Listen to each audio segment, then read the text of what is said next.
राधे राधे, जय श्री कृष्णा। आप सभी का मेरे YouTube चैनल पर हार्दिक स्वागत है। मेरे तो गिरधर गोपाल दूसरो ना कोई, जाके सिर मोर मुकुट मेरो पति सोई। ओम श्री कृष्णाय नमः। श्री कृष्ण को लोग बहुत सारे रूपों में पूजते हैं। कोई उन्हें भगवान के रूप में पूजता है, कोई उन्हें पिता के रूप में, कोई पुत्र के रूप में, कोई मित्र के रूप में और कोई प्रेमी के रूप में पूजता है, तो कोई उन्हें पति के रूप में पूजता है। लेकिन भगवान कृष्ण की लीलाएं तो देखिए। उन्हें जो भी जिस भी रूप में सच्चे मन से पूजता है, वो उसी रूप में उनकी मनोकामनाएं पूर्ण करते हैं। भगवान कृष्ण की एक ऐसी ही सच्ची भक्त थी मीराबाई। मीराबाई के बारे में तो आप सभी जानते होंगे कि वो भगवान श्री कृष्ण को अपना पति मानती थी। आप में से बहुत सारे लोग भगवान कृष्ण के प्रति मीराबाई के प्रेम को जानते हैं और यह भी जानते हैं कि मीराबाई नाम की एक युवती थी जो भगवान कृष्ण को अपना पति मान चुकी थी। भगवान कृष्ण के प्रति उनका प्रेम इतना गहरा और इतना सच्चा था कि एक दिन मीराबाई खुद भगवान श्री कृष्ण की मूर्ति में ही समा गई। लेकिन इन सब के बीच में और भी बहुत कुछ हुआ था जिसे जानना आप सबके लिए बहुत ज़रूरी है। तो आज की इस वीडियो में मैं आपको सुनाने वाली हूँ भगवान कृष्ण और उनकी परम भक्त मीराबाई की कहानी। भक्तों का अपने भगवान से एक अटूट रिश्ता होता है, विश्वास का, प्रेम का और समर्पण का। और विश्वास के इस रिश्ते की नींव जब इतनी मजबूत हो जाती है तो फिर कोई भी घटना, कोई भी बात इस विश्वास को डगमगा नहीं पाती। आप सब में से जो भी भगवान श्री कृष्ण की पूजा करते होंगे, उन्हें मानते होंगे, कई बार आपके जीवन में ऐसा भी होता होगा जब आपको लगता होगा भगवान तो आपकी पुकार सुनते ही नहीं, आपके दुख दूर नहीं करते। लेकिन क्या कभी आपका विश्वास उन पर से कमज़ोर होता है? नहीं होता होगा। अगर होता है तो नहीं होना चाहिए, क्योंकि यही तो वो समय होता है जब भगवान भी हमारे विश्वास की परीक्षा लेते हैं, हमारे धैर्य की परीक्षा लेते हैं कि देखें हमारी भक्ति में कितनी शक्ति है। ऐसे ही विश्वास की कहानी मीराबाई की है। देखिए मीराबाई को अपने कान्हा पर कितना विश्वास था। मीराबाई के बारे में तो आप सभी जानते होंगे कि कैसे वो भगवान कृष्ण को अपना पति मान चुकी थी। लेकिन इस रिश्ते की शुरुआत कैसे हुई? आखिरकार कब से मीराबाई के मन में भगवान कृष्ण के प्रति जो प्रेम था उसने एक नया रूप लिया। मीराबाई जब बहुत छोटी सी थी तभी उनके मन में भगवान कृष्ण की ऐसी छवि बस गई थी कि यौवन काल से लेकर अपनी मृत्यु तक मीराबाई ने भगवान कृष्ण को ही अपना सब कुछ मान लिया था। जोधपुर के राठौर रतन सिंह जी की इकलौती पुत्री मीराबाई का जन्म 16वीं शताब्दी में हुआ था और बचपन से ही वह भगवान कृष्ण की भक्ति में रंग गई थी। मीराबाई का भगवान कृष्ण के प्रति प्रेम बचपन की एक घटना के कारण हुआ था। मीराबाई के बचपन में एक दिन दरअसल उनके पड़ोस में किसी बड़े आदमी के यहाँ बारात आई हुई थी और सभी स्त्रियां घर की छतों से खड़े होकर बारात देख रही थी। मीराबाई भी उनमें से थी जो बारात देख रही थी। बारात को देखकर छोटी सी मीराबाई ने अपनी माँ से पूछ लिया कि माँ मेरा दूल्हा कौन है? इस पर मीराबाई की माता ने भगवान कृष्ण की मूर्ति की तरफ इशारा करके बताया कि तुम्हारा दूल्हा है ये। अब माँ ने तो केवल मीरा को समझाने की नीयत से ऐसा कहा था, लेकिन वो नहीं जानती थी कि आगे क्या होने वाला है। ये बात मीराबाई के छोटे से मन में एक गांठ की तरह बंध गई। कहते हैं ना कि बच्चे का मन बहुत कोमल होता है। उन्हें जो बात सिखा दी जाती है, जो बात समझा दी जाती है, जिस तरह से कुम्हार कच्ची मिट्टी से नए नए बर्तन तो बना सकता है, नए नए आकार भी उन्हें दे सकता है, लेकिन एक बार जब यही बर्तन पक जाते हैं तो फिर उन्हें कोई और आकार देना संभव नहीं होता। ठीक उसी तरह से होता है भक्तों का विश्वास, भक्तों के मन में अपने भगवान के प्रति प्रेम। एक बार जब उनके मन में भक्ति पड़ जाए, एक बार जब उसका मन जब अपने भगवान में लीन हो जाए तो फिर उनके विश्वास को डगमगाना इतना आसान नहीं होता। बस नन्ही सी मीराबाई के मन में ये बात बहुत गहराई से बैठ गई कि भगवान श्री कृष्ण ही उनके पति हैं। अब वो उन्हें उसी रूप में पूजने लगी। बाद में मीराबाई का विवाह महाराणा सांगा के पुत्र भोजराज से कर दिया गया, लेकिन मीराबाई तो मन ही मन भगवान कृष्ण को अपना पति मान चुकी थी, तो वो इस विवाह के लिए तैयार नहीं हुई। उन्होंने पहले तो इस विवाह से मना ही कर दिया। जब उनके पिता ने और उनके सगे संबंधियों ने बहुत जोर दिया तो मीराबाई फूट फूट कर रोने लगी, लेकिन कर भी क्या सकती थी। आखिरकार उन्हें अपने पिता की बात तो माननी ही थी। आखिरकार उन्हें भी अपने पिता की मर्जी से उन्होंने विवाह करना पड़ा। और जब विदाई हुई तो विदाई के समय भी भगवान कृष्ण की वह मूर्ति अपने साथ लेकर गई। कहा तो ये भी जाता है कि जिस टाइम वो अपना शादी के विवाह के फेरे ले रही थी तो तब भी उनके हाथ में कृष्ण भगवान जी की मूर्ति थी। और जब विदाई हुई तो विदाई के समय भी भगवान कृष्ण की वही मूर्ति अपने साथ लेकर गई, जिसे उनकी माता ने एक बार बचपन में कभी उनका पति बताया था। अब मीराबाई ने लज्जा और परंपरा को त्याग कर एक अनूठे प्रेम और भक्ति का परिचय दिया था। अब ध्यान से सुनिएगा कि किस प्रकार उन्होंने अपने प्रेम को इस प्रकार प्रगाढ़ कर लिया था कि किसी को भी किसी बात की भनक ही नहीं लगी। मन ही मन वो भगवान कृष्ण से बातें किया करती। मन ही मन उनका प्रेम भगवान कृष्ण के प्रति और मजबूत होता जाता था। भाग्य की विडंबना तो देखिए, प्रभु की लीला तो देखिए। विवाह के केवल 10 बरस बाद ही उनके पति का देहांत हो गया। पति की मृत्यु के बाद ससुराल में मीराबाई पर उनके ससुराल के लोगों ने बहुत अत्याचार किए।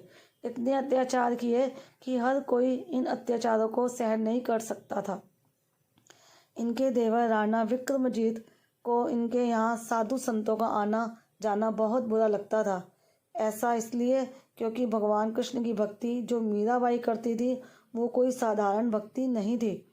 इस प्रकार पति की मृत्यु के बाद उनकी भक्ति भगवान कृष्ण के प्रति दिन प्रतिदिन बढ़ती चली गई, यहाँ तक कि वो एकदम से व्याकुल हो जाया करती। मंदिरों में जाकर वहाँ मौजूद कृष्ण भक्तों के सामने कृष्ण की मूर्ति के आगे घंटों नाचती रहती, रोती रहती। अब इस बात की भनक भी मीराबाई के ससुराल में लग चुकी थी। अब मीराबाई के ससुराल वालों ने उन्हें तरह तरह से अत्याचार करने शुरू कर दिए। कहते हैं कि मीराबाई के प्रेम कृष्ण प्रेम को देखते हुए और लोक लाज के कारण मीराबाई के ससुराल वालों ने उन्हें मारने तक के लिए कई चालें चली, लेकिन सारी की सारी चालें उनकी असफल हो गई। और ऐसा किस लिए हुआ? सिर्फ भगवान कृष्ण की कृपा के कारण। घर वालों के इस प्रकार के व्यवहार से परेशान होकर मीराबाई द्वारका और वृंदावन चली गई, जो कि भगवान कृष्ण की नगरी मानी जाती है। मीराबाई ऐसी थी कि वो जहाँ जाती वहाँ उन्हें लोगों का भरपूर सम्मान मिलता, भरपूर प्रेम मिलता। और मीराबाई जहाँ भी जाती भगवान कृष्ण की भक्ति में इतना खो जाती, इतना लीन हो जाती कि भजन गाते गाते वो नाचने लगती। और उनका ये नाचना कोई साधारण नाचना नहीं था। भगवान के प्रति प्रेम की भक्ति में नाचने की बात ही कुछ और होती है। पग घुंघरू बांध मीरा नाचे रे, लोग कहे मीरा भैरे बावरी, सास कहे कुल नासी रे। यहाँ पर आपको कुछ बातें मीराबाई के पति की मृत्यु से पहले की बताऊंगी। जब तक उनके पति की मृत्यु नहीं हुई थी तो उस समय मीराबाई के ससुराल वालों को उनका भगवान कृष्ण के प्रति प्रेम बिल्कुल भी पसंद नहीं था, क्योंकि उनके ससुराल वाले माँ दुर्गा को पूजा करते थे और अपनी कुल देवी मानते थे माँ दुर्गा को। तो उन्होंने मीराबाई से भी दुर्गा की पूजा करने के लिए कहा, लेकिन मीराबाई ने साफ मना कर दिया कि वो केवल भगवान कृष्ण की ही पूजा करेंगी। मीराबाई के ऐसे शब्दों को सुनकर उनके ससुराल के लोगों को बहुत क्रोध आया। इसके बाद मीराबाई की ननद उदाबाई ने भी उन्हें बदनाम करने की बहुत कोशिश की। मीराबाई को बदनाम करने की नीयत से एक दिन उनकी ननद उदाबाई राणा से कहा कि मीरा का तो किसी के साथ प्रेम संबंध है और उसने मीरा को उस व्यक्ति के साथ देखा भी है। ये बात सुनकर राणा बहुत क्रोधित हुए और आधी रात को ही अपनी बहन उदाबाई के साथ उस मंदिर में जहाँ पहुँचे जहाँ मीराबाई थी। मंदिर पहुंचकर उन्होंने देखा कि मीरा तो अकेले ही मंदिर में भगवान कृष्ण की मूर्ति के साथ बातें कर रही है। ये देखने के बाद राणा गुस्से से चिल्लाए कि मीरा, अपने जिस प्रेमी से तुम बातें कर रही हो उन्हें मेरे सामने लेके आओ। इसके जवाब में मीराबाई भगवान कृष्ण की मूर्ति की तरफ इशारा करके कहने लगी कि यही तो मेरे स्वामी हैं जिनसे मेरा विवाह हो गया है। मैं केवल इन्हें ही अपना पति मान चुकी हूँ। कहते हैं कि इस घटना से पहले तक मीराबाई के पति ने भी उन पर बहुत अत्याचार किया था, लेकिन अपनी आंखों से साक्षात देखने के बाद ये घटना थी, जिसके बाद से राणा का दिल टूट गया। उसके बाद वो भी पूरी श्रद्धा से अपना पति धर्म निभाने लगे और फिर उन्होंने मीराबाई पर अत्याचार करने बंद कर दिए। और यही तो वो समय था जब मीराबाई के पति ने आखिरी सांस तक मीराबाई का साथ निभाने का वचन दिया था और उन्होंने निभाया भी। लेकिन जब मीराबाई के पति की मृत्यु हो गई तो उनका देवर विक्रमादित्य चित्तौड़गढ़ के नए राजा के रूप में चुन लिया गया। मीराबाई के ससुराल में हर कोई मीराबाई से नफरत करता था और उन्हें मरवाने के लिए कई कई चालें चली गईं। यहाँ तक कि उनके देवर ने भी मीराबाई को मरवाने के लिए बहुत प्रयास किए, क्योंकि उन्हें मीराबाई का भगवान कृष्ण के प्रति प्रेम और भक्ति और लोगों के साथ मेलजोल बिल्कुल पसंद नहीं था। इसलिए उन्होंने एक दिन मीराबाई को मारने के लिए फूलों के हार की एक टोकरी भेजी जिसके अंदर जहरीला सांप था। उन्होंने सोचा जैसे ही मीराबाई इन फूलों के हाथ लगाएगी वो जहरीला सांप इन्हें डस लेगा, उनकी मृत्यु हो जाएगी और किसी पर भी इल्ज़ाम भी नहीं आएगा। लेकिन जैसे ही मीराबाई ने फूलों की टोकरी खोल कर देखा तो उसमें भगवान कृष्ण की खूबसूरत मूर्ति फूलों के हार के साथ मिली। और ये सब हुआ भगवान कृष्ण की कृपा के कारण। लेकिन बात यहीं पर समाप्त नहीं होती। इसके अलावा भी विक्रमादित्य ने मीराबाई को मरवाने के लिए बहुत सारी चालें चली। यहाँ तक कि एक बार उसने प्रसाद में जहर मिलाकर भेजा। मीराबाई जानती थी कि प्रसाद में जहर है, फिर भी उन्होंने इस विश्वास के साथ वो जहरीला प्रसाद ग्रहण किया कि भगवान कृष्ण उन्हें इस जहर से बचा लेंगे।